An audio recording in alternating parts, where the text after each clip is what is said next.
A Day in the Life of a Batang May Milyonaryong Tita, na ililibre kami sa Hong Kong, Day 2. So sumakay nga kami ng tricycle after namin bumaba ng pick-up to go to their famous mall here in Cebu named Gaisano. So ang mga pinamili nga namin ay box-box at napakadami mga canned goods, not just to stock for their home, but also for their groceries. So kita nyo naman, 24,600 plus just for today. So almost everyday nga nilang need mag-stock sa sobrang dami ng nabili sa kanilang tindahan and payment time.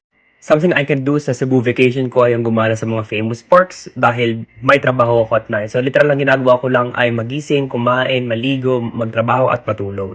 So ito nga yung mga naskam kong pagkain nung nag-grocery kami ni na tita. At sobrang sarap ng sushi guys with pineapple juice. So literal na a day in my life na next na video na to when I woke up at night para magtrabaho. Ayan, walang filter. Literal na woke up like this. So daily routine ko na ang gumising, bumaba para kumain or maligo muna before I officially start my night kasi itatrabaho ako. So, ligo, ligo, ligo.